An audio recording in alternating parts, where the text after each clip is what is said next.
In our spiritual journey, we often find ourselves grappling with these questions. Why should we seek intercessions of saints when we can directly approach God? Why invoke St. Joseph of Cupertino for exam success when diligent study and prayer to God seem sufficient? Why call upon St. Peter Damian for relief from headaches when modern medicine is readily available? Why pray to St. Scholastica during storms when we can simply ask God for protection? Why turn to St. Martin de Porres for social justice when we can organize protests to advocate for change against injustice? These unending questions echo a common sentiment, the desire for a direct relationship with God. In this edition of Catechism in Brief, we shall be reflecting on the topic, is it right to venerate the saints? As we delve deeper into the Catholic faith, we discover that venerating the saints is not only appropriate, but also enriching to our spiritual lives. In his insightful work, The Making of Saints, Michael Phelps describes a saint as a privileged soul whose unwavering faith and love for God and neighbor led to a life of heroic virtue, mirroring Christ's teachings. The Catholic Church, often referred to as the Mother of Saints, adorned with pearls of many hues, recognizes that saints are not distant figures, but rather part of our spiritual family, our ancestors in faith. Just as we cherish family photo albums, the communion of saints serve as a cherished collection of our spiritual relatives, inspiring us to pursue holiness as we navigate our earthly existence. Their proximity to God and the grace they possess make them invaluable allies on our journey toward eternity. It is essential to clarify the distinctions between the types of worship and honor we offer. Latria, the highest form of worship, is due to God alone. In contrast, hyperdulia and protodulia are the special honors according to the Blessed Virgin Mary and Saint Joseph, her most chaste spouse, respectively. However, dulia, which pertains to our theme of discussion, refers to the veneration of giving to saints and angels. This hierarchy of honor underscores the unique role that saints play in our spiritual lives. We venerate the saints when we celebrate their feast days, seek their intercession, and strive to emulate their virtues.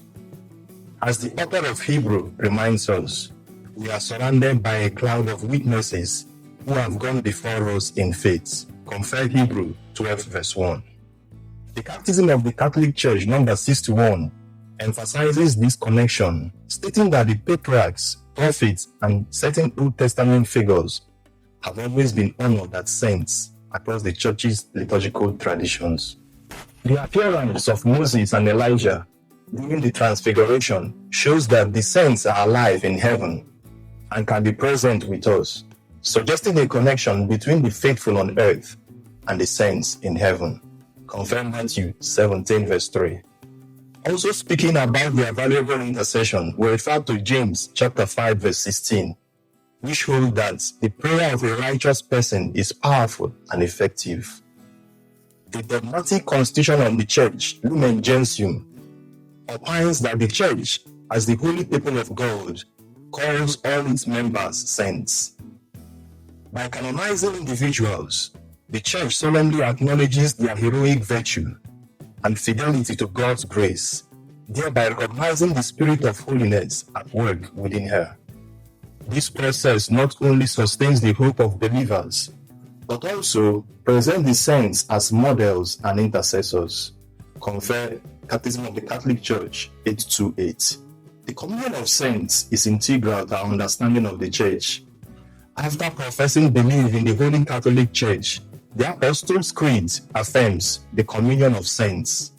This communion signifies that the Church is an assembly of all saints, both living and deceased.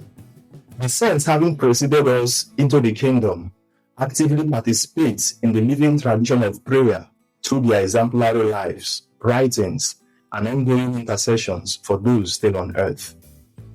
And Catechism of the Catholic Church number 956 says that intercession is a vital aspect of God's divine plan, as they continually advocate for us before the Father, drawing upon the merits they earned during their earthly lives. Thus, the intercession of the saints is not only logical, but also deeply beneficial. Their closeness to Christ strengthens the entire church in holiness as they intercede for us and help us in our weakness. No wonder Revelation 5 verse 8 reads, "And when they had taken the scroll, the 4 living creatures and the 24 elders fell down before the Lamb, each holding a harp and a golden bowl full of incense, which are the prayers of the saints." By invoking their assistance, we acknowledge our need for support in our spiritual battles and daily struggles. To conclude this insightful expose, we find wisdom in the words of St. John Chrysostom, known as the Golden Mouth, for his eloquence. We have a mirror for our souls in remembering holy men and recounting their blessed life. In this mirror, you will behold the blemishes which disfigure your souls. Finally, venerating the saints allows us to reflect on our own lives, aspire to holiness, and seek the intercession of those who have walked the path of faith before us. Therefore, it is not only right to venerate the saints, but also a profound expression of our faith and a source of inspiration as we strive for sanctity in our own lives. Happy Solemnity of All Saints. Remain blessed.